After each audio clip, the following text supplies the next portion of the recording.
The inaugural season of the PBA on Fox and FS1 has been full of magic. He's the greatest! So close, so many times, and finally a major. Here it is, Duke has done it! But now, it's playoff time. After battling all season long, only the top 24 PBA pros of 2019 have made the cut. At stake, $100 grand in prize money. Tonight, the playoffs continue with the second set of first-round matches, featuring a showdown between a pair of former Rookies of the Year. The Iceman cometh, Jesper Svensson, and the always dangerous Marshall Kent. 4 win-or-go-home matches start next with the PBA playoffs here on FS1.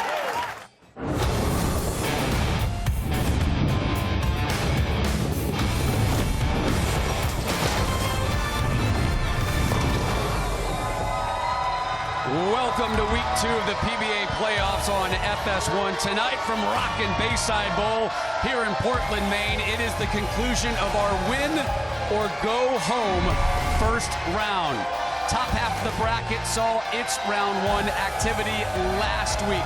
Troop, Prather, Page, Gomez, all moving on to the round of 16. Tonight, we take care of round 1 of the bottom half of the bracket. Malott and Blanchard a little bit later. We start there with Kent and Svensson. Rob Stone, the Hall of Famer. Randy Peterson here with you from the Thunderdome of American bowling. Look, no birthday parties or corporate events tonight. Instead, it's 8 of the best bowlers on the planet bowling in the most unique environment in this sport. It truly is. You know, Rob, I bowled in front of a lot of great crowds in some great environments throughout my career, but I wished I would have been able to bowl in front of this crowd in my heyday. I mean, we got a glimpse of it last week with Kyle Troop, and then especially what Rhino Page did when he started with the front 8 strikes. Place was erupting. Yep. We expect more of that tonight for you. Let's take a look at our 4 matchups that are coming your way this evening, and all of them win or go home affairs. Let's start with our opening confrontation. It's a gym rat versus the Iceman, Kent versus Svensson. Well, these are 2 of the young guns on the tour, and I'll tell you what, Marshall Kent, well, if you needed to, you could probably do your laundry on his abs. Gym rat is putting it mildly. And then Jesper Svensson, I mean, got off to a great start this year. Has been struggling of late, but, I mean, Tournament of Champions winner at the age of 20. This guy, when he gets it going, and he has had success in this building, look out for the Iceman. He just may cometh tonight. Take a look at the tail of the tape between these 2 competitors. Combined 11 tour titles. Yet to win this season, but both so close. Here now, the introductions for match number 1. Ladies and gentlemen, the number 23 seed representing Sweden, Jesper Svensson.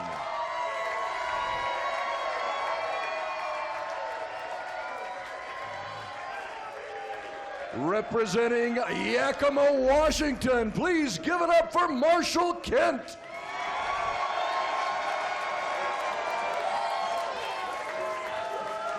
Let's join the 3rd member of our team tonight, Kimberly Pressler.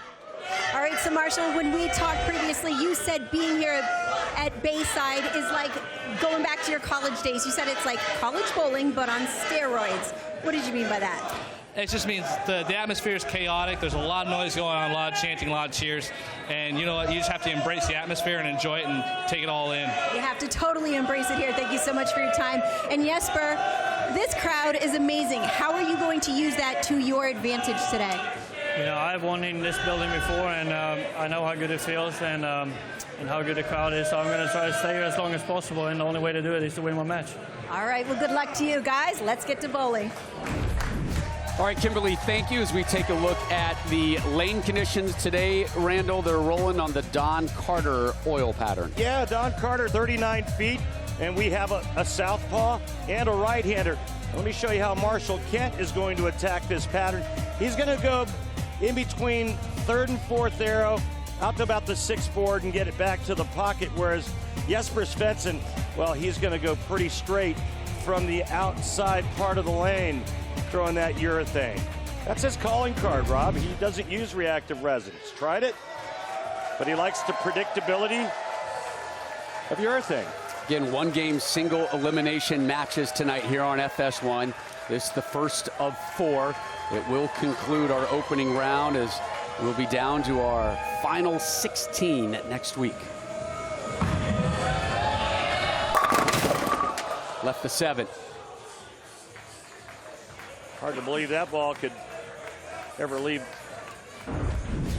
a flat 7 with as high a rev rate as Jesper Svensson has.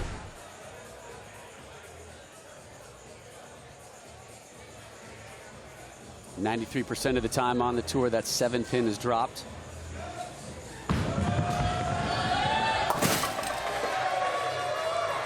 Checking the footing there, but he gets out the first clean. Takes a seat. Marshall Kent comes up. He was announced from Yakima, Washington, but he's just moved to Las Vegas. Yeah. And it appears he's found a gym there. Well, we talked about it on last week's show that he lives about 5 houses down from Darren Tang. Oh my gosh. Way right. That was real quick, real fast, and wide right.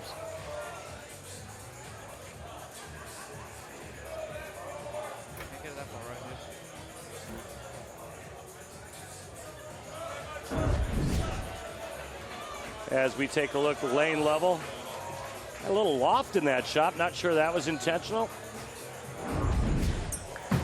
I'm judging by that spare shot, it looks like it is. He's going to try to go with a little bit of loft. And the reason for that is anytime a player lofts the ball, they're actually trying to delay hook.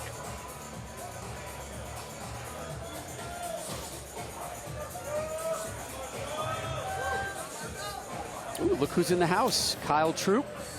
Last week took care of Chris Barnes, 236, 205. Guess who he has next Monday night? The #1 overall seed, Jason Belmonte. Give me that match right now. Can't wait for that one. Ooh. One wide right, one up the lane. One game match, boy, you better make the right decision and then execute. Gets a nice break here with the 3-pin falling late. Keep in mind the winner of this match gets Bill O'Neill. So 8 spare for Kent.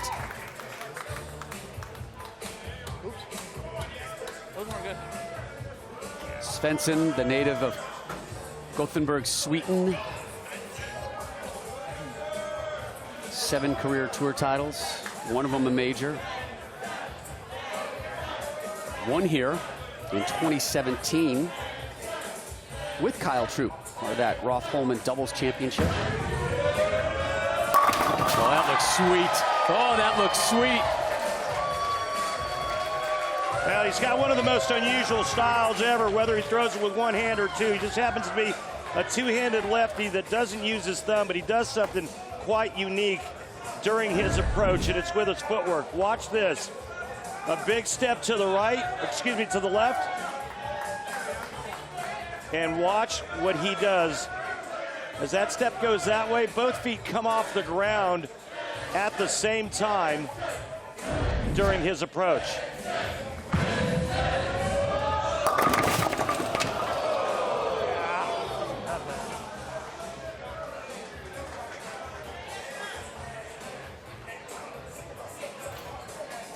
Well, after the strike on the right lane, he comes over to the left lane and goes right through the face, leaving the 6-7.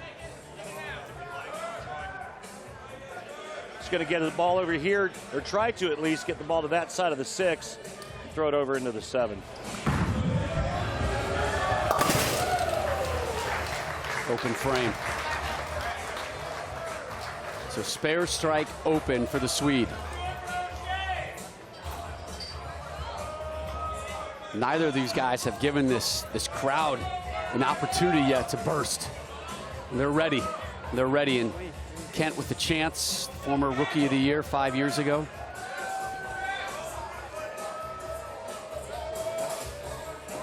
8-time member of Team USA, 3-time member of the junior Team USA side. That one looks good. Well, he makes a ball change there, Rob, and actually moves farther left with his feet and opens up this pattern a little bit. It proves to be rather successful on that shot there.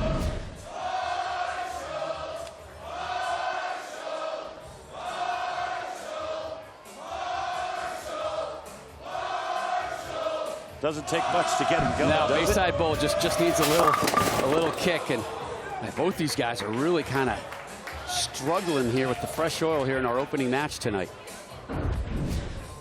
2 straight up the lane, especially with that rev rate.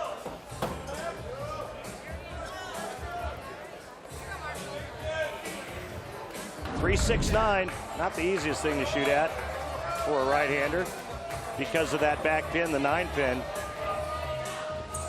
He's going to hook it. Nicely done.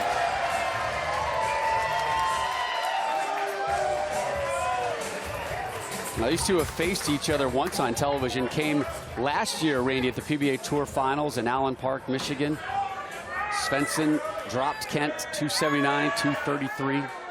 Svensson would go on to finish 3rd there as we take a look at his arsenal, going with pitch black right now. Well, it's either pitch black or pitch black, or another pitch black, all drilled differently. That's what he likes to do. Get a comfort zone, man, right? If it's working, keep riding it. You know, when I first saw him about 4 years ago on tour, I remember him making a show in Reno, and I'd never heard of this kid, and I went up to his tour rep, Tim Mack, and I said, "Who's this guy?" And he goes, "Oh, that's Jesper Svensson." He says, "He's a left-handed two-hander," and he says, when he's able to use urethane, nobody can beat him. Tim Mack, also the same gentleman who discovered our #1 seed, Jason Belmonte, when he was just a teenager. Yes, sir. Oh, man. That's one of the fastest ringing 7s you'll see from a left-hander. Still just 1 strike for Svensson. Look at that. I'm surprised as fast as that went around the 7 that it didn't create its own vortex and just suck it right off the pin deck.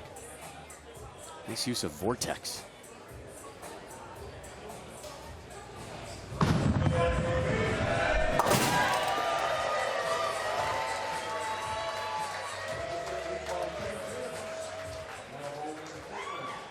The Iceman not happy. Down 10 to Kent.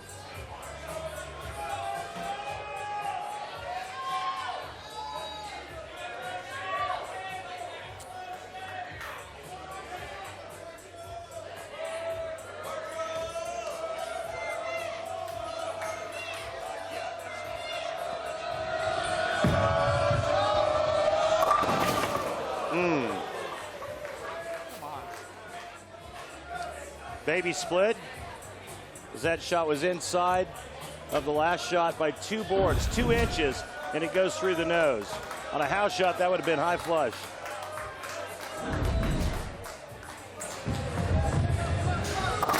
Cleans that one up.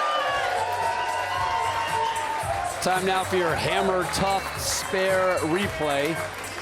And what Kent just cleaned up in the 5th. Now this is how you draw it up. You cover both pins with the bowling ball.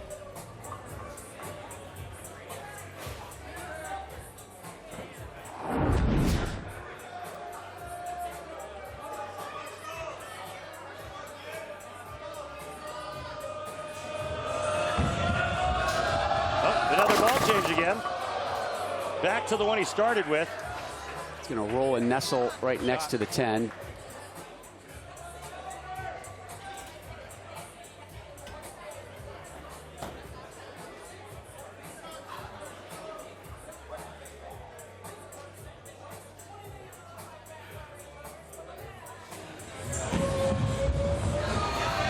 Missed it. Unbelievable. He's had some spare issues in the past, and You really are the worst. And he almost walked into the ball return. A huge gap by Kent. Will the Iceman be able to capitalize when we return to the PBA playoffs on FS1?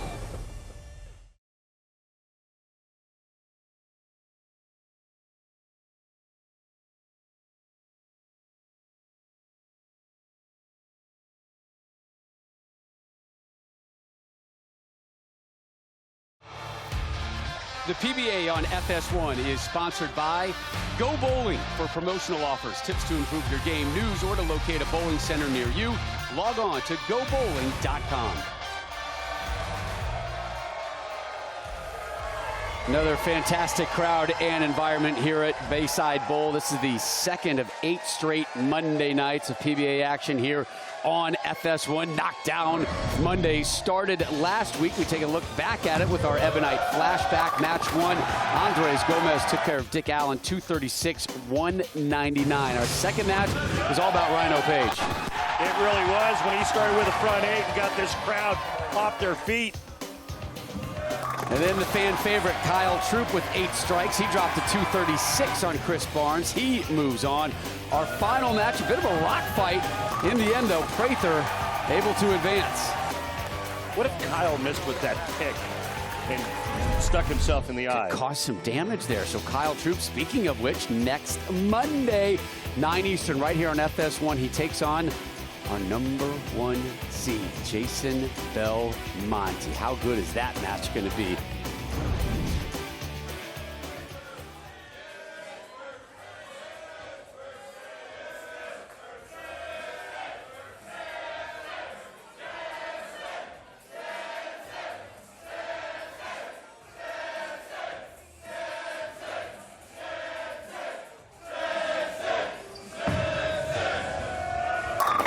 Three strikes on that right lane. And keep in mind, folks, we're actually bowling on 2 pair of lanes, right? So we're bowling on lanes 14 and 15. That's why there's 2 ball returns. But we're still going to call the left lane the right lane and the right lane the left lane. Does that make sense? Yes, it does. Hey, by the way, I've got one other thing to mention, Rob. Yes, sir. Happy birthday. Thank you, my friend. I appreciate that.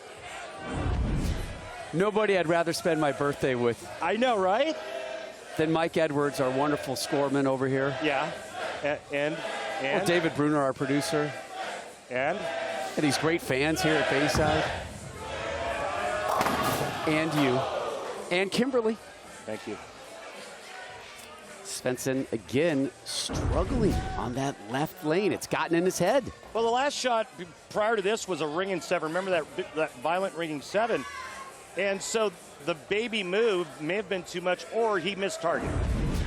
See if I can't get a number from Strike Track and my good friend Brett Sims, who helps us each and every week. Looks like he missed a 4.5. And he missed that spare conversion. And then missed the spare. How many times do we see that? We see a lot of spares missed in this building and in this atmosphere. Iceman unhappy. His second open frame. A lot on the line. The winner advances, and their hopes remain for the possibility at a shot of $100,000. That's what will go to the winner in early June. Kent, an opportunity, takes advantage of it. Looks like another ball change. Kimberly, was there a ball change? There absolutely was a ball change. So I caught up with Jim Callahan, Marshall's tour after the break, and he told me that Marshall has decided to do a ball change, which we just saw. And he's going to go with the pearl ball instead of the solid because that was too smooth and it wasn't reacting enough on the back end. We'll see if it helps him here. Just his second strike of our opening match tonight. Bartender! Making a double!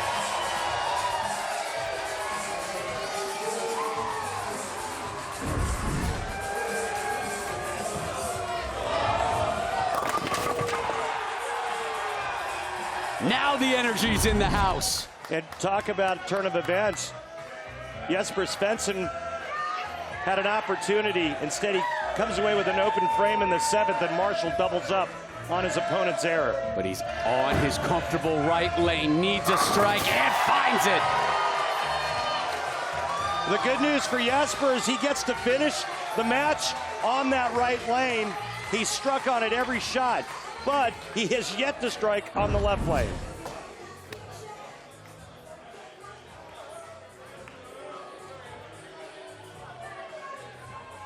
Amazing follow through, isn't it? A beautiful picture there of his unique game. So on the left lane, Randy, 9 spare, open frame third, 9 spare in the 5th, open frame in the 7th. This has been his downfall. And the Iceman hammers that rack. And right now he's thinking to himself, thank gosh I don't have to finish on that left lane. But he set himself up nicely now for a max score of 206. The problem is he can't shut out Marshall Kent. Kent can max with a 224.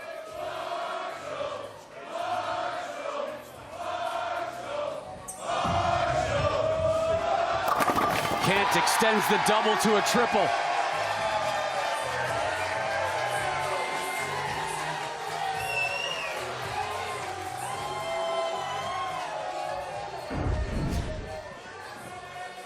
The late, great Billy Whaley used to say, hit him thin and watch him spin. When you have that much power that Marshall Kent possesses, you can pretty much touch the 1-3 anywhere and strike. Now he needs a strike here in the 10th, and that'll put him in the 2 teens.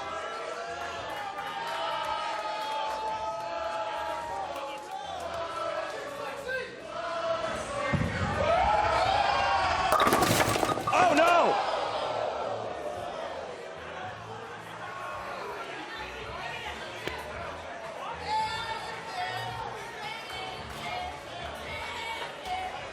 Kent doing some math work right now. But that's what he needs to take care of right now, the 4-9.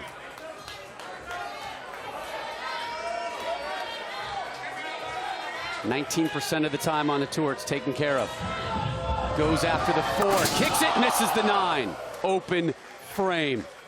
Bad time for that to happen. Now Jesper Svensson needs the first strike in good count, and he's going to steal this match. Remember the missed 10-pin in the 6th frame by Marshall Kent.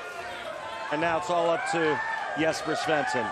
So 2 open frames for Marshall Kent. He's done with the 190, but 2 open frames for Svensson as well.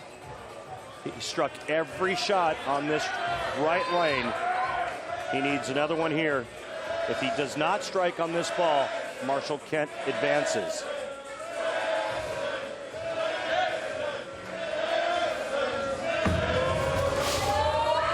Must have it, he's got it. Almost there. He still needs good count, don't get too jacked. But this was a full rack attack by Jesper Svensson. He needs 8 on the next ball. Watch this. This could have knocked 30 down. Just pure filth from the Iceman. 8 on this ball, it's over.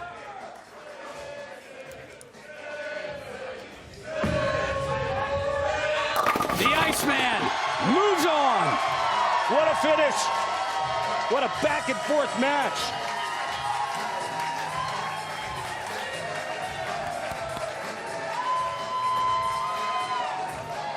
Way to step up, Jesper Svensson. Well, he thought he had this one lost, too. He was disgruntled and visibly, audibly upset with himself. Kent with errors in the 6th and the big one in the 10th. And the Iceman gets the pen and moves on. You know, I think he's opening up a tattoo shop here in Portland, Maine. He's got some space on that right arm. I'd go to it. Svensson, the lowest seed left, checking in at number 23, closed with 5 straight strikes to take the 206, 190 win. Up next for him, Bill O'Neill in early May. But next up tonight here on FS1, Kyle Sherman versus DJ Archer. Jesper Svensson rallies, finishes strong, and moves on to the round of 16.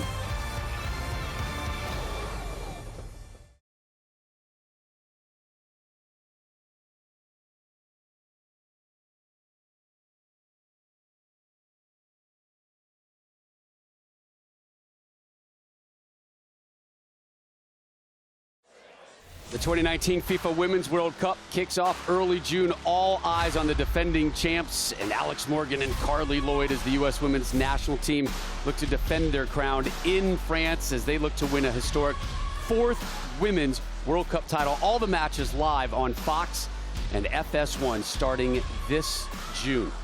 Cannot wait to be part of that production. And in the meantime, the two Rubies here in Portland, both in good moods, right? Svensson with the win, Kyle Troop with the win last week.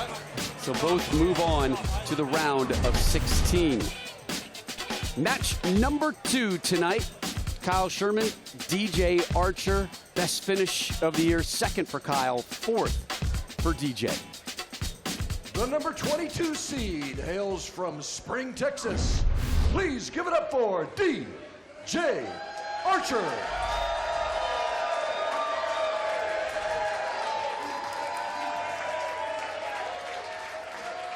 The number 11 seed is from O'Fallon, Missouri. Please welcome Kyle Sherman.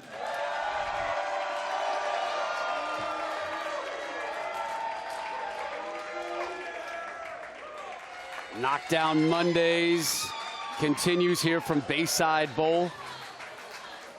Match 2 of 4 tonight. Sherman, Archer. Again, win or go home. 1-game single elimination matches. DJ Archer from just outside of Houston. Asked him about this year. He said, so far, so good. Started fast, then a couple of speed bumps. Been making cuts, been finding his way on television. Overall, he gave himself a B+ grade.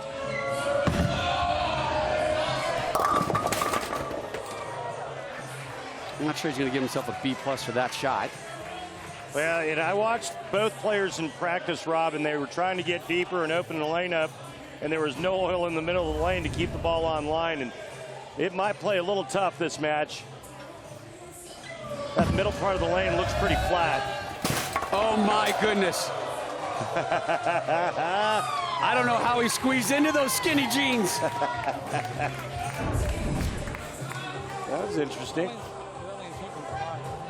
Got it by this much. Yeah, sit, get a paper bag, and breathe. Hey, if you're going to buy stock in a Pro Bowler, I recommend you invest in this young man, Kyle Sherman, 25 years old, just his 3rd year on the Pro. He's been really a wonderful story about halfway through this campaign. A graduate of Lindenwood College in St. Charles, Missouri, where he got his Bachelor of Science in Accounting. Right now, he's working on getting his master's in finance from Lindenwood. Says he's about another 6 classes away from becoming, or from getting that master's degree. Does a lot of investing on his own on the side. Got a spare conversion here. Single pin. Yeah, it's nice to get that one out of the way, isn't it?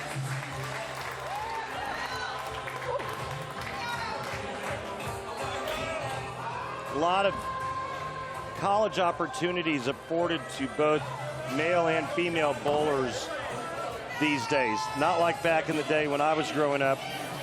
You know, we never, a lot of us never went to school. After high school, we went right to the tour. We went right to the tour. We got odd jobs wherever we could, worked in bowling centers, scrubbed toilets, did whatever we had to do to make it to get out on the tour. Yeah, that left lane is ugly. We saw it last game, and it's rearing its head again. Easy, right?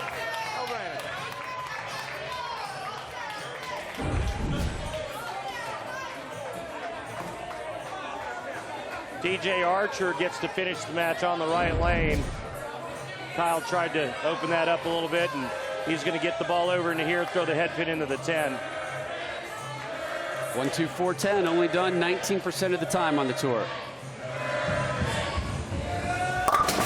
Left the 10. Open frame in the 2nd for Sherman. Kyle does have some experience bowling in this environment. He did make the league last year, got picked by Norm Duke. So he's been here before. Member of the Dallas Strikers. Again, the PBA League fires up from here in Portland, Maine in July.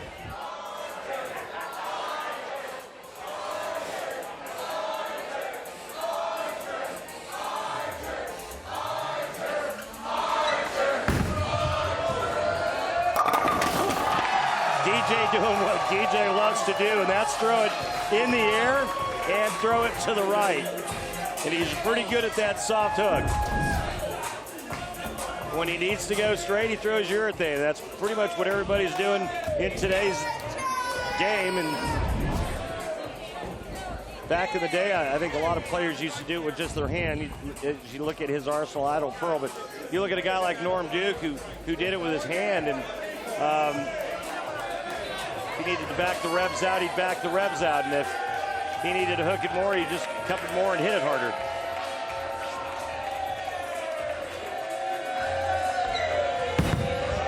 There's the loft.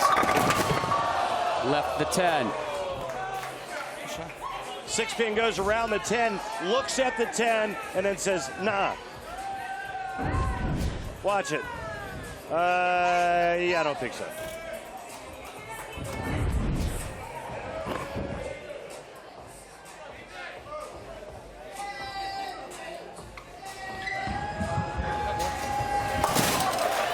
Those jeans fit a little better, not so tight. You know, I'm not sure he's going to appreciate that. You talking about him and referencing tight jeans. No, I just meant he had the skinny jeans on that spare conversion before. Yeah.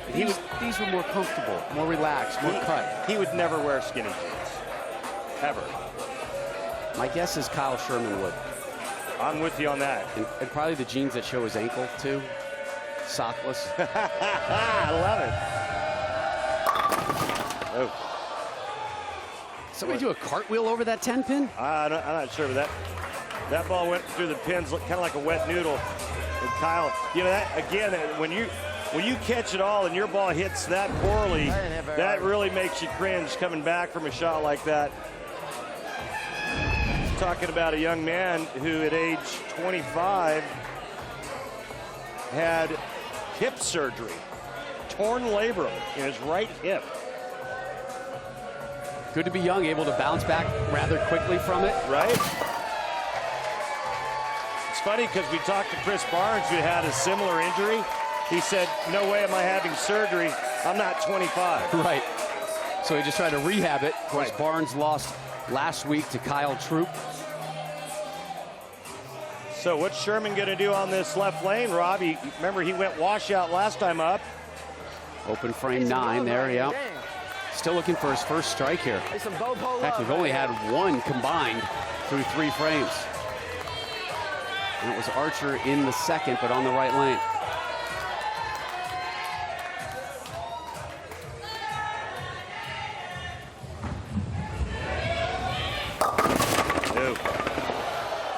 Yeah, he squared the lineup a little bit, and that time he almost left a 4-6. And that's why I said the left lane, to me, looks like it's getting kind of ugly. It's too early to get ugly, isn't it? Well, it's been 2 games, but there's been a little bit of practice from the 4 players that have been on already. Even though Jesper Svensson's left-handed and really not affecting the right side of the lane. So that left lane is going ugly early and avoiding the rush.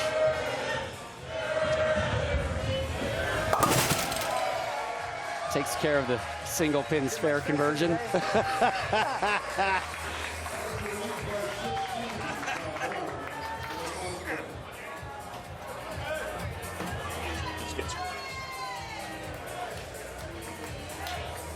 DJ Archer, 9 spare strike, 9 spare. Won the Chameleon Championship for his first tour title 5 years ago. He's up 16 as we close out the 4th.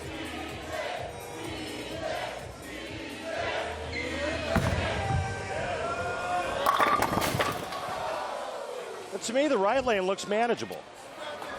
You know, the middle part of the lane looks like it's blended now to where there's a little bit of oil in the middle to help push the ball to the right.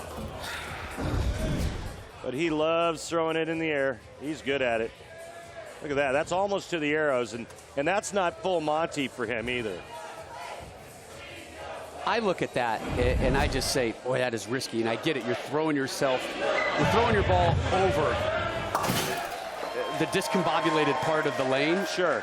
But now to me, you're adding extra elements of potential catastrophe. You got to have the landing hit where you need it, right? Agreed. And you got to have the spin and the velocity and everything else that's going with it. And You better be good at it. Yeah, it's fun to watch. Don't get me wrong. I wish I could do it. Yeah. I mean, we've seen Belmonte do it when he's throwing it halfway down the lane, and so many other players that are good at it, and Marshall Kent's very good at it. And it's fun to watch, but yeah, it's foreign. It's foreign to my game.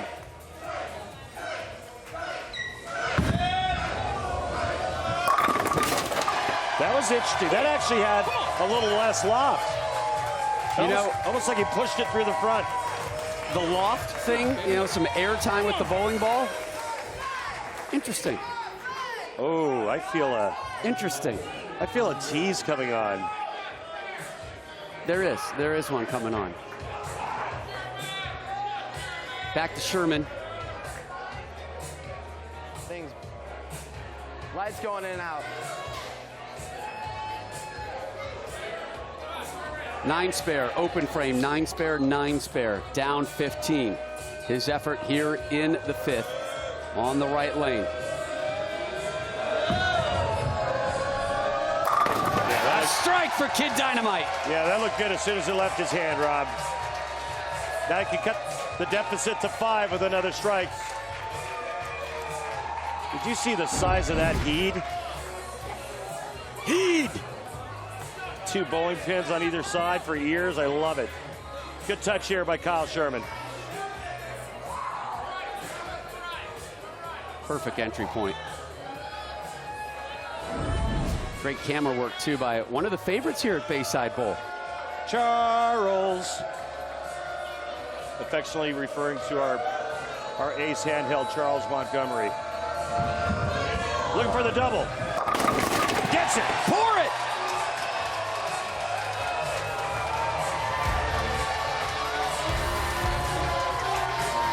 So he sits down. DJ Archer will take over. We've seen his loft, Randy. Well, when it comes to air, he knows somebody that knows a little bit about the airspace around his hometown in Houston. That's a tease. Well done.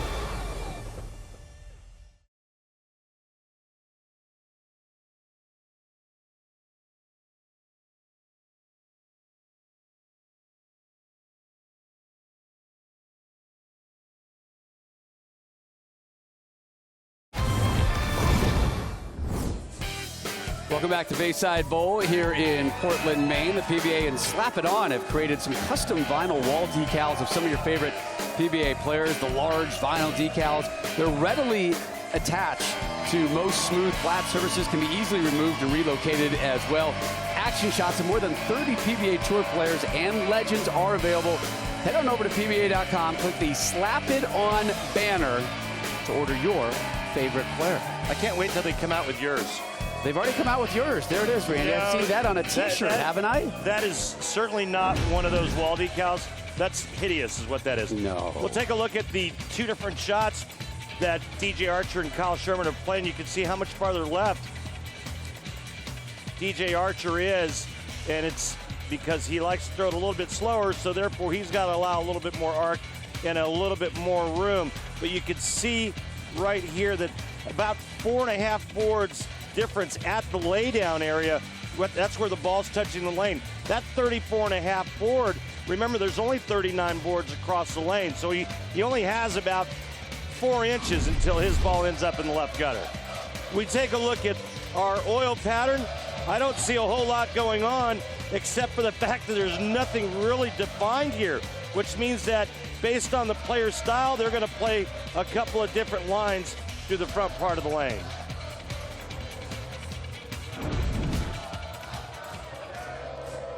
Archer set for another air mail delivery.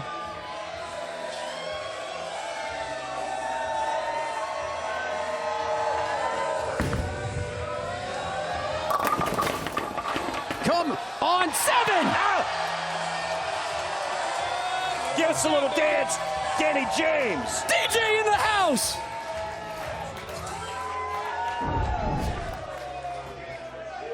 Watch this, man. This ball peels off the spot. It just nudges the 7 over, and we get a little Danny James disco dance. You know who calls him Danny James? Tim Mack. Yeah. Right? Yeah. And his girlfriend, Leslie. Usually, Yes. though, when he's in trouble. But right. Leslie doesn't have a lot of time to call. She's busy. Yeah, she's busy doing other calls. Being an air traffic controller. At Houston Intercontinental Airport. She's going to have to orchestrate a safe landing for this effort here from Archer. Agreed. 3, 4, 6, 7, 10. 16% of the time it's dropped, Randy. Yeah, try to get it over the right side of the 3-pin, Rob. Look out. Ooh. That's bad. Because, that is real bad. Yeah, he not only misses it, but he loses a ton of count. That's almost like 2 opens, especially when you're working on a double. Circle the 7th frame. Wow. Only 6. The highs of the right lane and the lows of the left. Sherman working on a double. He went from leading by 15 to trailing by 8. What pin did he leave? 8.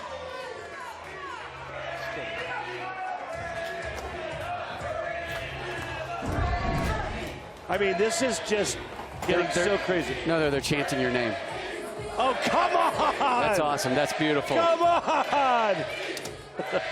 I can't hear you, Portland.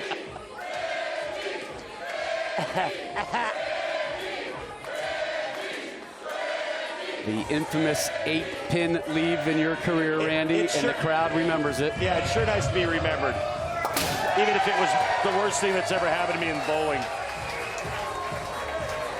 Kid Dynamite dropped the spare. Yeah, that was a not-so-kind break for Kyle Sherman. Here we are on tax day. Seems appropriate for the young man with that accounting degree that we mentioned earlier. Again, working on his master's in finance right now from Lindenwood while he's bowling on the tour. He's no dummy.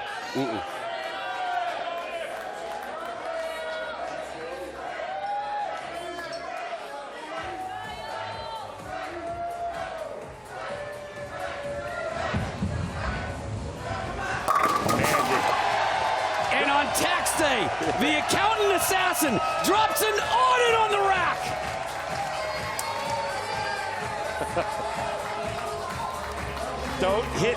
Don't hit me, Rob.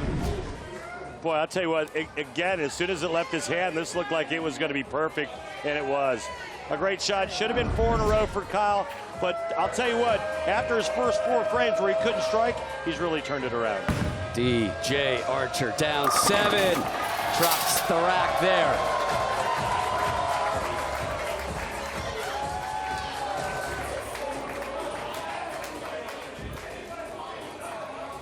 Jesper Svensson has already moved on tonight.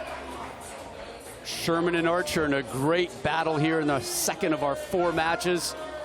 Only 7 pins separating them. Dom Barrett, Brad Miller coming up next. Hey, did we mention the winner of this match gets Sean Rash? We have not. I just did. Sean Rash, your 6th seed. All DJ cares about are these 10 pins on that left lane. Oh, late kick of the 10. Saves some face. Yeah, this one's going to come down to the 9th and 10th once again, and he's going to need a little help from Kyle Sherman, who appears to be locked in now. This looks pretty decent. I don't know if he missed it at the bottom, but good too, Randy. Yeah, I hear you, DJ. That looked pretty good, and it just kind of scooted on some invisible ice that we can't see from up here.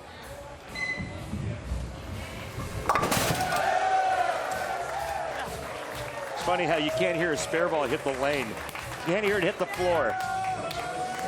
But the strike ball? Like Sloth. Incoming. Well, you know, and the big difference is that cupped wrist. So he's cupping the wrist for a strike ball to create power. On a spare shot, you're throwing it straight. There's no power needed, just direction. Sherman up 7. Here he is in the 9th. On the right lane, working off a strike. Remember, he's going to close off on that left lane where he's had some issues.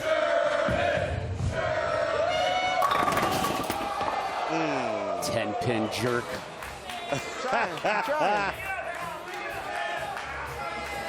Well, a little flat again, but that's the heavy roll by Kyle Sherman in that angle.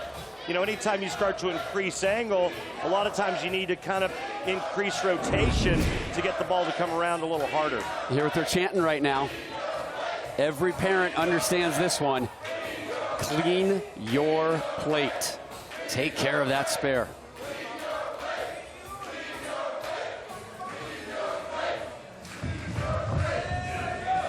The plate is emptied. Nice.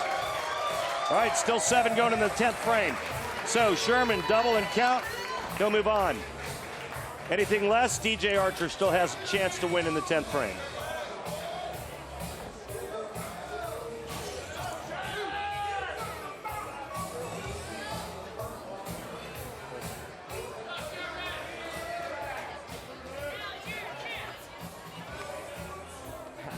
Struck the last 2 times he's been on this left lane.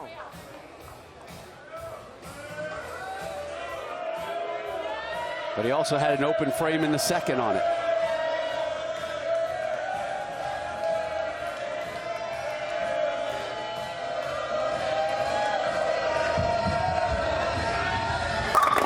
There's one for Kid Dynamite. I'll tell you what, Rob, it wasn't long ago that Kyle Sherman's goals were just to finish a tournament because of his hip. Now his goals are to win out here. He's another strike and 4 pins away from moving closer to a $100,000 payday. Needs a strike and then 4. 1 more.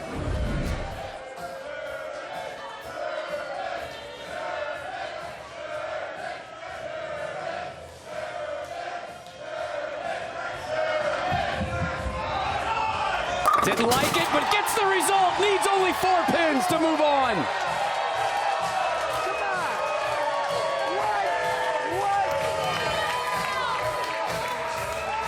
Oh, he just dropped the bomb on that left rack.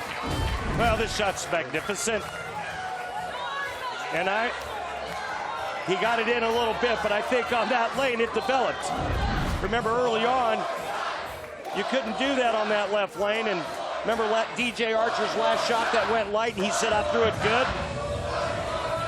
Only needed 4, takes all 10 down. Sherman moves on. Ring the bell. There's a new sheriff in town. 203-182. Kyle Sherman moves on. He's got Rash in mid-May. So Svensson and Sherman have already booked the round of 16 tickets. 2 more matches to come your way tonight. Dom Barrett and Brad Miller are next. But when we return, Randy is going to do some reading. Don't worry, Randy. No big words will be involved.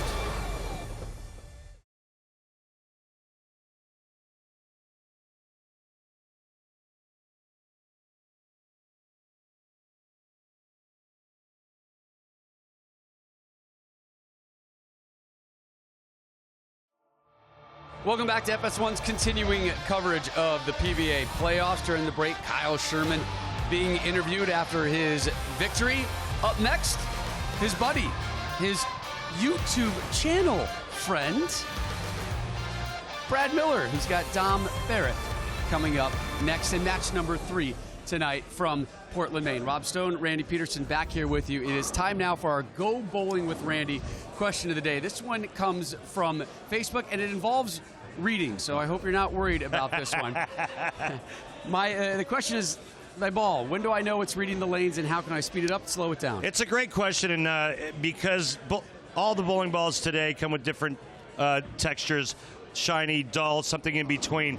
The best way to tell when you have too much surface for your ball is reading the lanes too early is the motion. So if the ball is starting to pick up and not go to the right if you're right-handed, opposite if you're left-handed, it's probably reading the lane too early. It's not getting to the break point. There's too much surface on it. Also, you can tell by the way your bowling ball goes through the pins. If you're starting to leave a lot of flat 10s for righties, flat 7s for lefties, that ball's reading too early. It's burning up, and it's not going through the pins hard enough. When you see that, that's when you have to texture down. go to something that's a little bit smoother with less traction on it, if you will. I like that. Texture down. Texture I've never down, heard that from texture you. up, texture down. Oh my goodness. All right, when we return, match number 3, Dom Barrett waiting in the wings. When we return, we're going to tell you why he's already looking forward to the year 2020.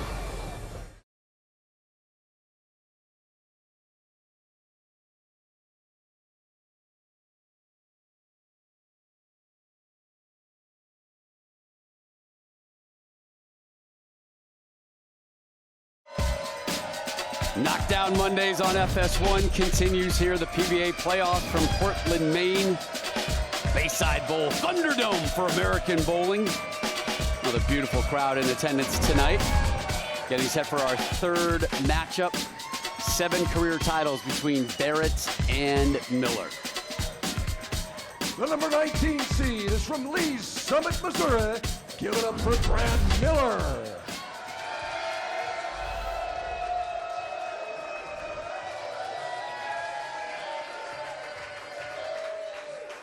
The number 14 seed, all the way from Colchester, England. Put your hands together for Dom Barrett.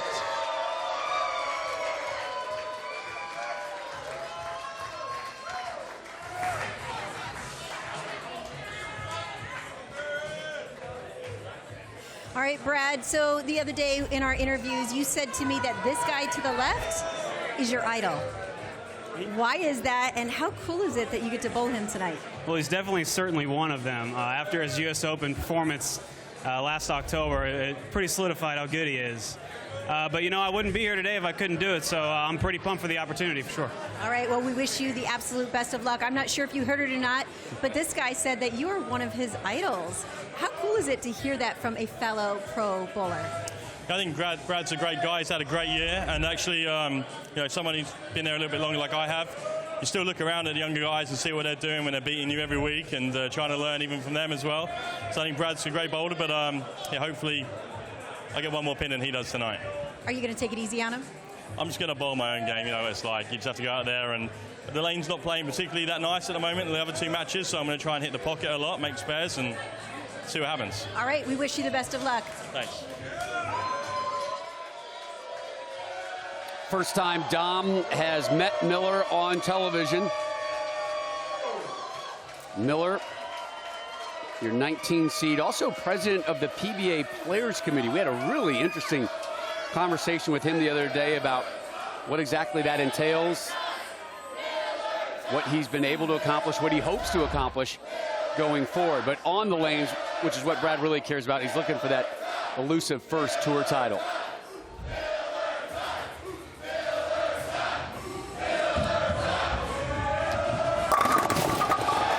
Nice opening shot there for Brad. He's yet to make a singles finals up until tonight.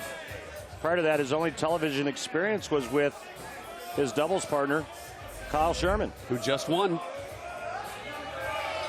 They finished 2nd earlier this season at the Mark Roth Marshall Holman PBA Doubles Championship in Oklahoma.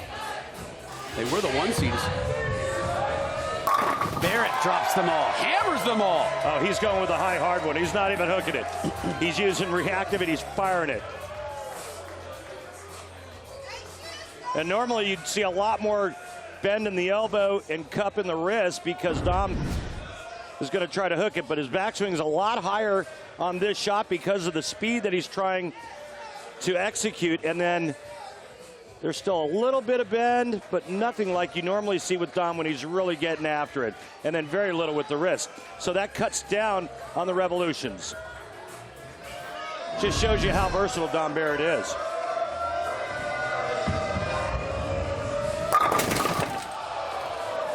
The only problem with that plan of attack is sometimes the ball doesn't go through the pins hard enough.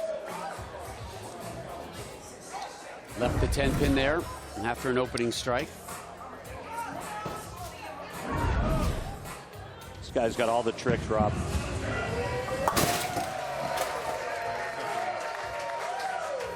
Rumor has it he's pretty good at darts as well. Tell you what, I saw him play darts in Detroit. I was less than impressed. Really? Yeah.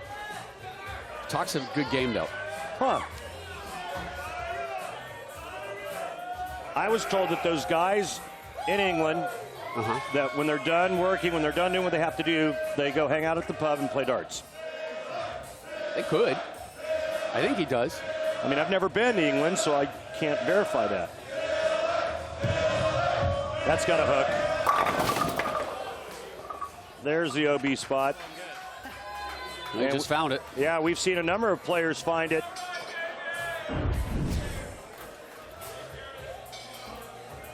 So, you know, the dilemma is, and this is what makes this pattern tricky, is that you have to open the pattern up, meaning you have to, for the righties, you have to go left to right with it.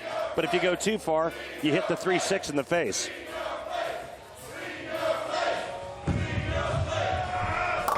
Takes care of the head pin and 2. There's tonight's Columbia 300 fun fact. And Brad Miller right there, the only player in the 24-man PBA playoff field to have never made a TV Finals appearance in a singles event prior to this tournament. So you haven't seen him in singles competition before. You've seen him on YouTube.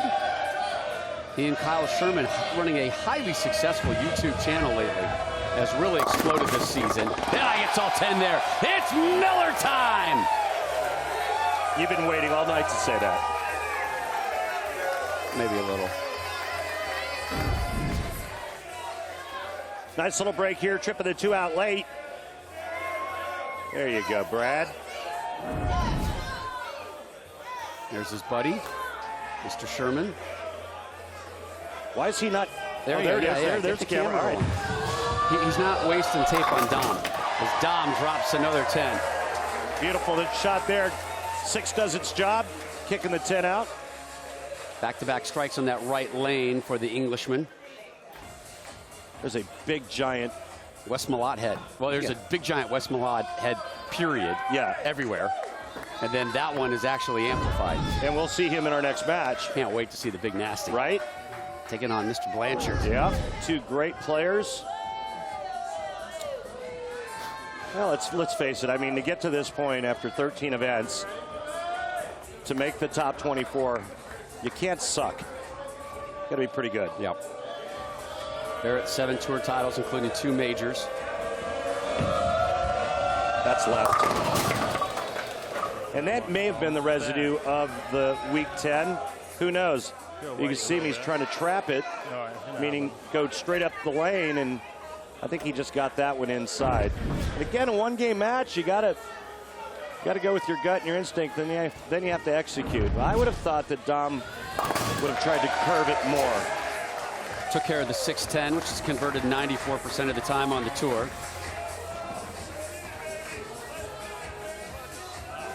Now Brad Miller from Lee's Summit, Missouri. It's his first year as president of the PBA Players Committee. Malott Blanchard waiting in the wings. We asked him, what's the responsibility? He said, whatever affects the players. He says, I try to give our input to the higher-ups. One of the conversations, should this event be a PBA Tour title? In the end, the vote was no, which has caused some further debate. You and I weren't given votes, but I would have voted yes. I think I would have as well, just because of all the games, all the travel, everything the players had to endure to get here. Just to get here. Just to get here. Yeah, I think it's worthy of a title. And I've seen less games. I've seen far less games bowled and titles been awarded. As Brad Miller continues to struggle on the right lane, he will finish this matchup. And, oh, by the way, Rob, have I mentioned that the winner of this match gets to bowl the wee Iceman, Norm Duke? Norm, your 3 seed. You can see that match Monday, May 13th.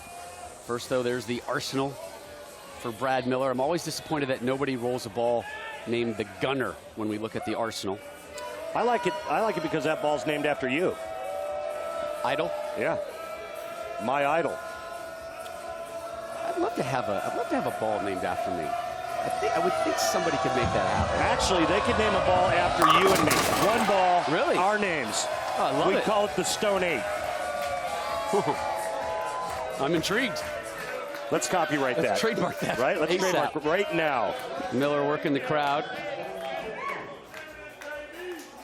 This is the third match of the night, so this pattern has seen plenty of action. Interesting match in that Brad Miller struck every time on the left lane. Dom Barrett has struck every time on the right lane. Here's Dom on that right lane. There's his strike. Third of the match. Well, he has owned that right lane. 3 for 3 there. Now his action shifts to the left. 3 for 3 on the right, 0 for 2 on the left. Brad Miller just the opposite.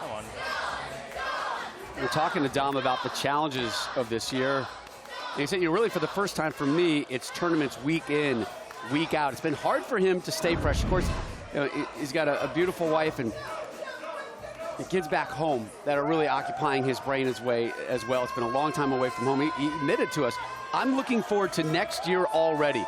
I think I've learned how to manage, prepare for these events on a continual basis. He cannot wait for 2020. Can't wait to get away from that left lane.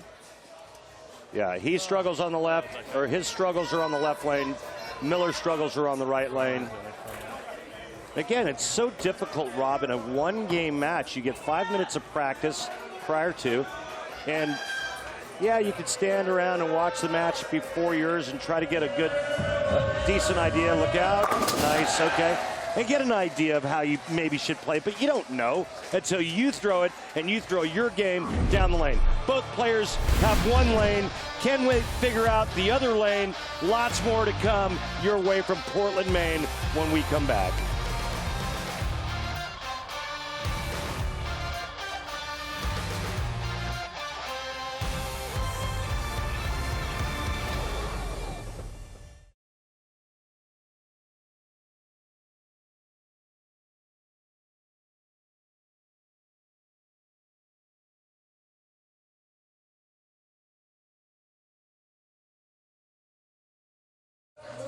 Get the conversation on sports started with Chris Carter, Nick Wright, Jenna Wolf.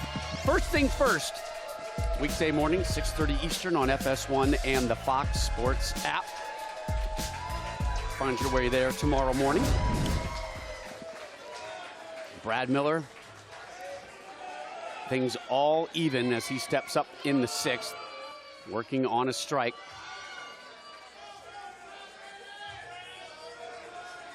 On that right lane, 8 spare, 9 spare so far.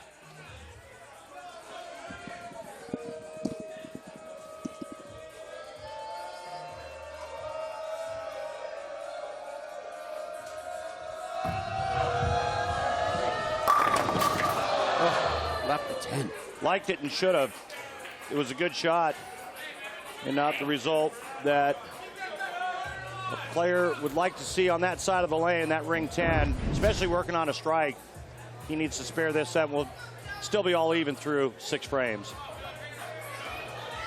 Brad Miller will finish on that right lane. Dom Barrett, higher seed, chose to finish on the left.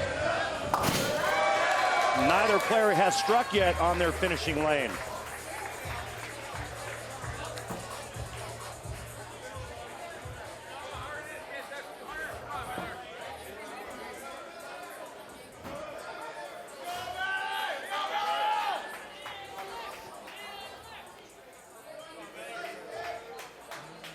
Finished second earlier this year in the Mark Roth Marshall Holman PBA doubles in Shawnee, Oklahoma. Lost to Sean Rash and Matt Ogle.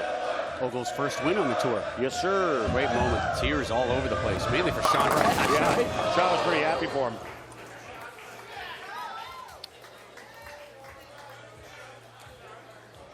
It was a close match, and Brad unfortunately missed a key spare late. 4-pin, 98%, should be higher. I think. Pretty easy.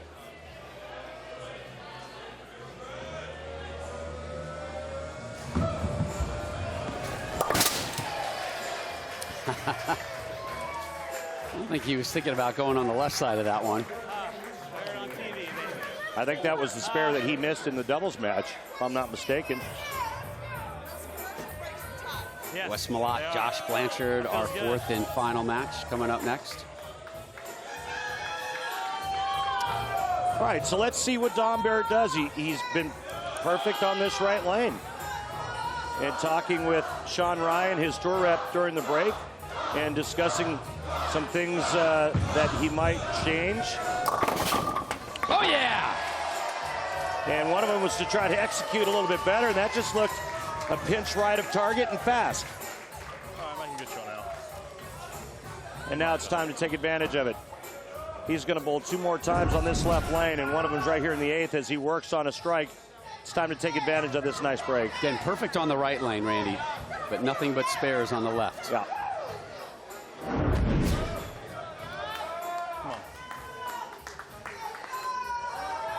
International players have done pretty well here at the playoffs so far. Svensson and Gomez getting wins. Barrett trying to join the list. There's that first strike on that left lane. He laid that one down in a perfect spot with the perfect amount of hit and speed. And this was 10 in the pit. Come on, Blanchard. I mean, I just love what Dom does. He steps on the approach, he puts his hand in the ball, and he just goes.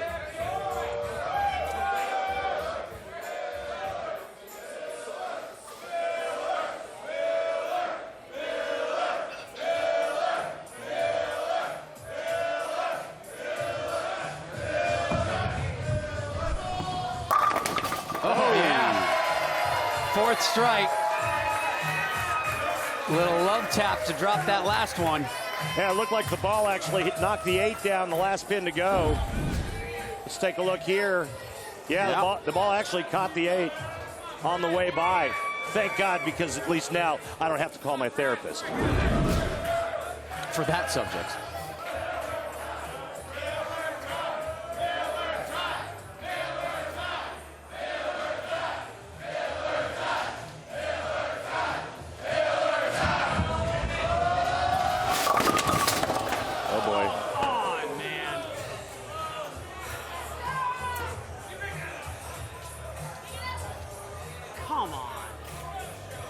I'm going to get a specto number here with Strike Track and see how many boards right that shot was. Almost 3 boards to the right of his previous shot on that left lane. So 3 inches right of target equals a 2-8-10 split for Brad Miller. Oh. Left the 8, took care of the 2-10. Yeah. My goodness. He actually threw a pin over into the other lane. There it is, right there. Oh, yeah. Right there. Oh, that 10-pin took flight. Take a look. It was the 2-pin. Oh, no, it's the 2 that went over. It was actually, hopped the wall. Yeah, the 2-pin tried to hop the fence and did. There it is. That's awesome. Wow. Great camera work by our crew. Now, max score 197 for Brad Miller. Tom Barrett right now in the high 200s. He can close the deal right here with a strike in the 9th and good count in the 10th. Oh, boy. Yes, Gets sir. the strike. Yes, sir. Slides over to the left lane, in command, up 33. It's the first time we've seen anybody play this far right and this straight using reactive resin. Seen it with urethane, but not with a reactive ball. And that's Don Barrett's talent, flattening that shot out and throwing it faster to keep it on line.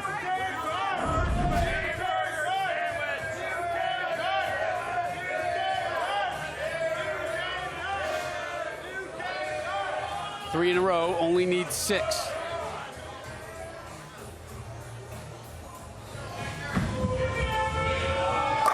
A ham bone for the win.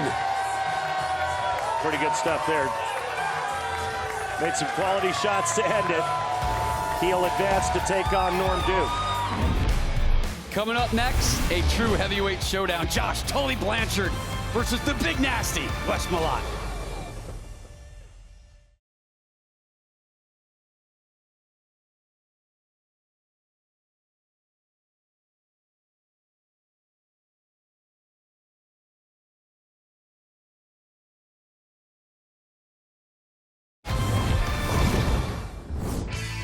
Our next PBA telecast comes your way right here next Monday night, 9 Eastern. The playoffs continue, round of 16 matchups.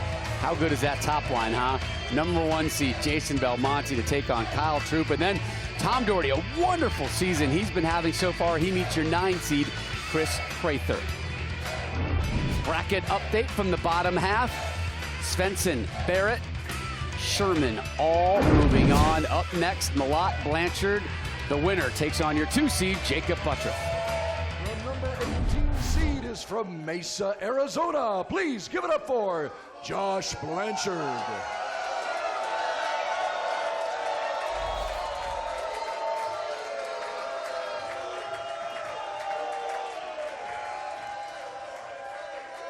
He'll be facing the number 15 seed from Pflugerville, Texas, Wes Malott.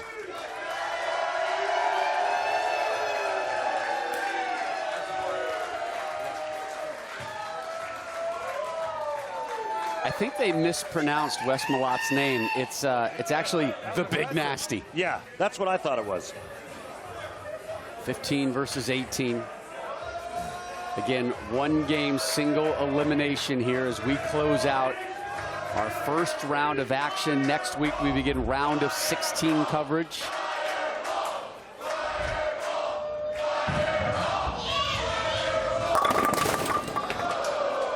Good shot. Yeah, I'll tell you, Rod, Josh Blanchard's got one of the prettiest games out here, and he's a shot maker, kind of a medium power guy, but boy, he sure is fun to watch. A little different hand position in the ball where he has the index finger closer to the middle finger and the pinky finger actually spread farther away from the ring. You've got a really interesting track technique comparing these two coming up in a moment. Nice tease. The Big Nasty from Pflugerville on the outskirts of Austin, just on the northeastern side of the capital city. Strong start to 2019 for Wes. Curls that one in. All right, here's our track technique, Randy. Yeah, well, let's take a look at Big Wes and Josh Blanchard side by side. Wes on the left, Josh on the right. Big guy's got to lean a little bit more forward just because he's got to get that big body a little lower to the foul line. Those beautiful arm swings that tuck right up underneath the shoulder right here. And then the great hand and release.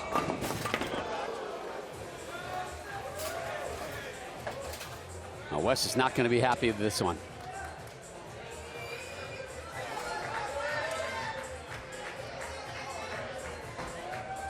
Getting that left lane has caused issues for a lot of folks tonight. Well, and Wes chose to finish on that lane. Open frame in the second. And let's go back and finish up our track technique and watch the release. 2 completely different hands as you see what Wes does there at the bottom of the swing and what Josh does creates 2 completely different ball rolls. Here's Blanchard on the right side. Gets them all to go.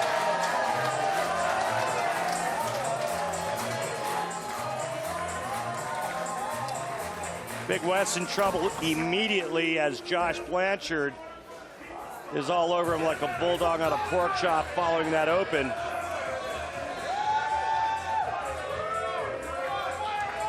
Back in early February, Blanchard, top 5 finish at the TOC. Look at him tucking that pinky this time. Get a little bit more on it doing that. Hello. That ball got about halfway down and looked like it hit a piece of tar in the middle of the lane and then crosses over. Watch this. A little left to target. He's begging for a Brooklyn at that point.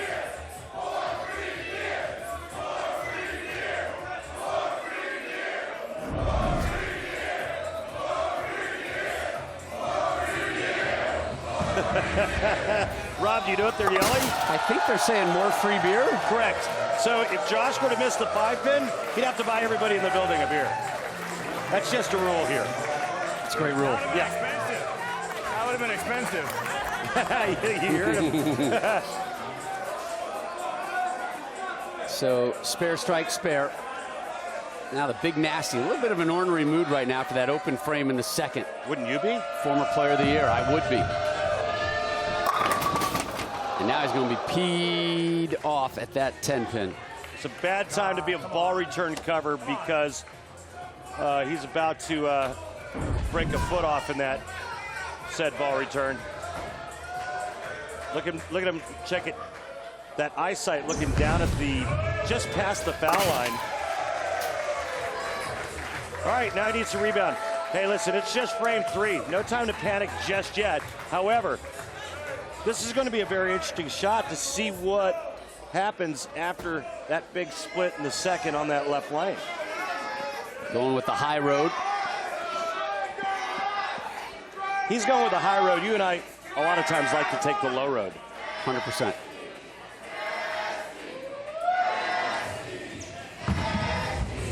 Look out. Big West. Just looked away. What is going on, Nasty?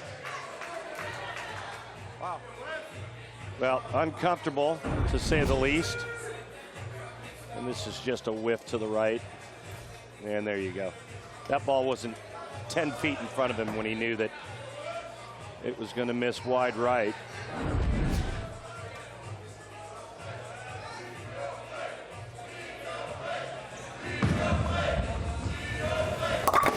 West knows how to clean the plate. What are you saying? He's actually lost 35 pounds. Yeah, Remember, he looks good. He cut out the sweet tea. Yeah, I feel his pain. You know, for me to lose 35 pounds, I'd have to, like, cut out everything. Like, not eat. Blanchard, 31 years old, 8th year on the tour from Mesa, Arizona.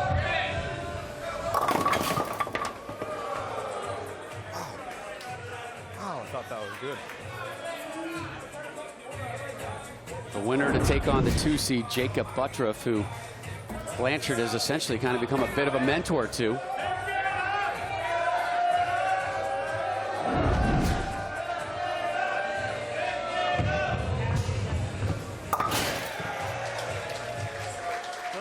Blanchard remains clean.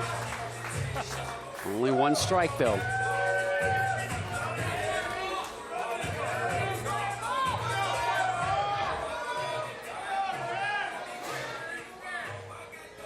Oh, he's bowling with a smile on his face tonight, enjoying the interactions with the crowd.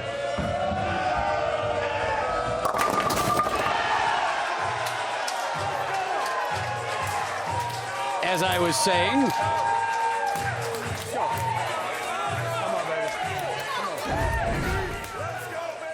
Beautiful shot here. That 5-pin didn't know whether to go down, stand up, or, well, just looked like it got hit by lightning. Wes, a familiar face here in Portland.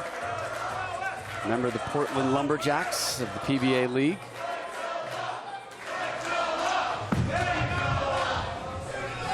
There you go, Wes. So now strikes in the 1st and 5th for Malott. Down 16, though. This may be a defining shot in this match. Coming on that left lane where he's had issues.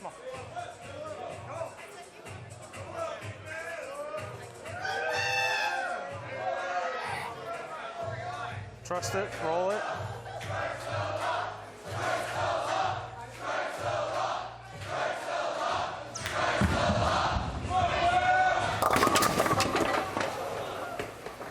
I thought that was close. Well, it was close, but I think now he's too deep. He's too far to the middle part of that lane. And that ball just never found enough friction to come around the corner.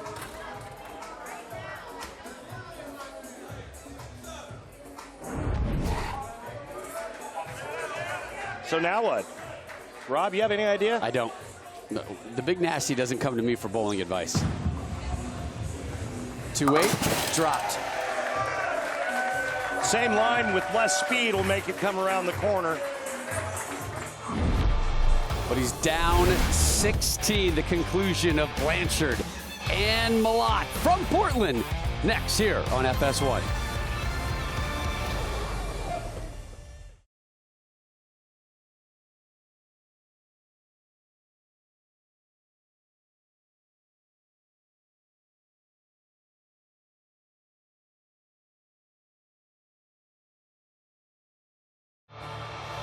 The PBA on FS1 is sponsored by Go Bowling. For promotional offers, tips to improve your game, news, or to locate a bowling center near you, log on to gobowling.com. Welcome back to Portland, Maine. Rob Stone, Randy Peterson, Kimberly Pressler back here with you. Our final win or go home match of the PBA playoffs about to conclude as we take a look at our Strike Track 3D. Well, I'll tell you what, this doesn't get any closer. The positioning at the arrows is just about a half-inch difference. The break point is identical. And then the thing that really changes down lane is the entry position, and that's because of the different ball rotations. But, I mean, check this out. This is spot-on identical. So they're both playing the exact same break point down the lane. Blanchard up 16 as he gets set to close out the 6th, working on a strike. He can max out at 259.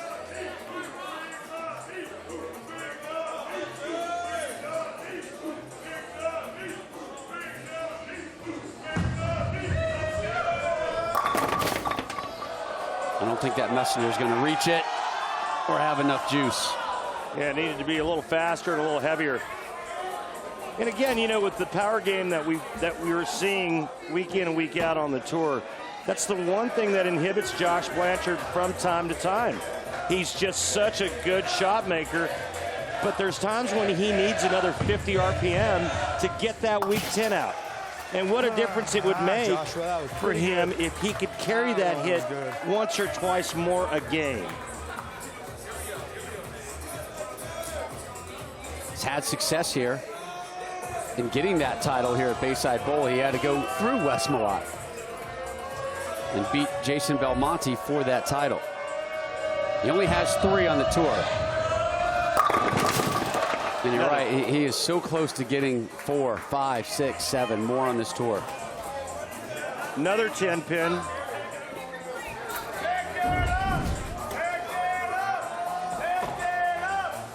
That was kind of a half ring and 10, half flat 10, kind of different. But another good shot, another nicely executed shot. Takes care of the 10 pin.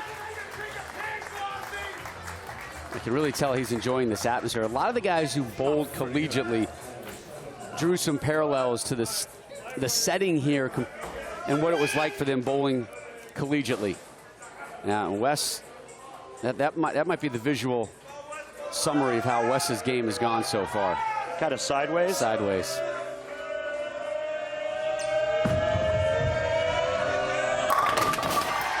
That looked pretty good. And to me, it looked like his hand passed more through the middle part of the ball at release, and then it was directed on a perfect line. So that's all fine and dandy. That's 3 strikes in the right lane, but that's where all of his strikes have been. Now he goes to the left. Yeah, but you see how that hand looks like it goes a little bit more up the back. But let's see if he can finally catch a hit on the left lane, the lane he has to finish the match on.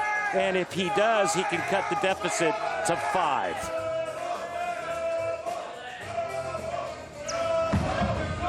That needs to hook. And it does! The big nasty is back. So he gets that one to come around the corner, which means he really got after it at the bottom of the swing. But this thing gets out to that same spot where he went light, and look at him running it out. Get out of his way unless you want trouble. Blanchard ready on the right with that 5-pin lead in the 8th. Through the nose. Trouble. The smile evaporating on Blanchard now. 3, 6, 9, 10 as this ball goes right through the nose. And again, the toughest non-splitter washout on the tour. Get it over into here and get that back pin out. The 9 pin. But this is the toughest spare to shoot at for a right-hander. He's going to throw it straight. And the game will pay it off. Yeah, and we're seeing more and more players do that on the right, shooting the 3, 6, 9, 10 just that way. They move farther left, and then they try to back the ball up into the 3, 9. It's been clean for Blanchard, but just 2 strikes. 1 on the right and 1 on this left lane. The lead has dwindled to 1.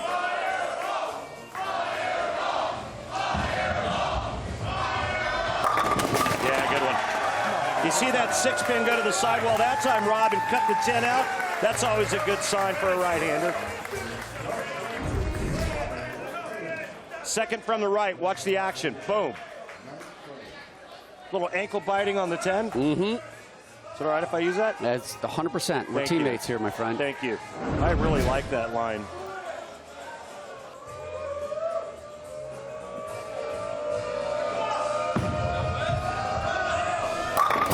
Oh! Hey, this could be one of the biggest comebacks we've seen thus far. Max score now for Josh Blanchard, 214. Max score Wes Malott, 223. Remember that second frame open, the struggles, and now he finishes on the left lane. Last time on the left lane, he struck. Kick save and a beauty on the 10.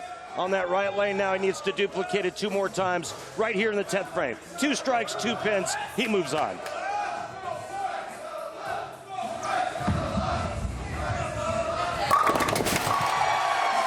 Hey, not bad. Not bad.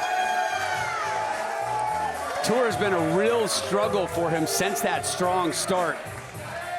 Issues in Detroit at the World Series of Bowling, it's just carried over. It's had impacts on him. It's had impact on his pocketbook, his mental frame. Said he lost his touch after Jonesboro. That plus he's been mentally drained. Right now, he can feel really good about himself with a strike here.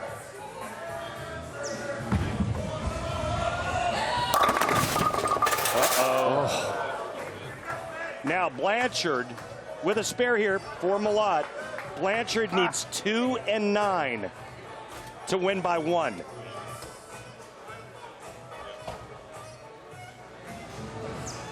Got to take care of the spare first, which Wes does. 2 and 9 for Blanchard. Anything less, Wes Malott moves on to take on Jacob Buttroff.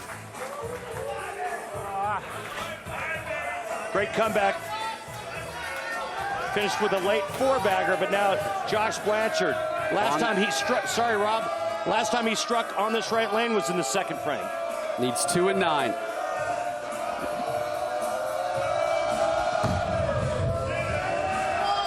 There's 1. What a shot. What a shot. Boy, he let go of it, and nothing moved. Former collegiate bowler of the year, Wichita State, getting a huge strike there on the right lane. Needs 1 more, though. No more smiling now, just all business.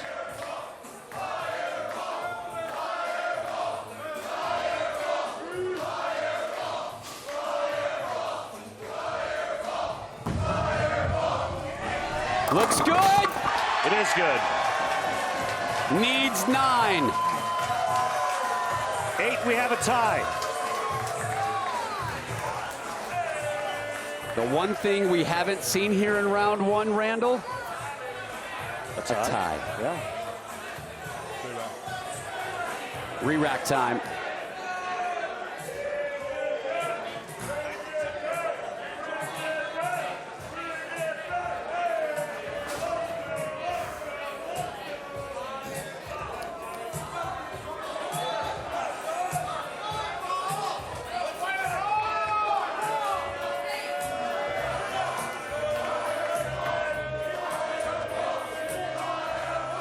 For the win. Must get 9. Way wide right. Malott moves on.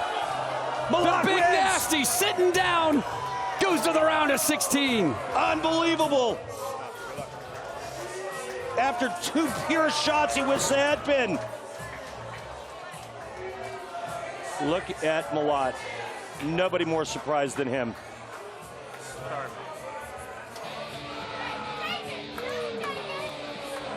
Out of respect, he is going through a subdued celebration right now, but in the end, get the Sharpie and put Big Nasty on that board. Jacob Buttroff, you're next, my friend. 1 more look. Needed 9. Oh, he got it going right and missed it.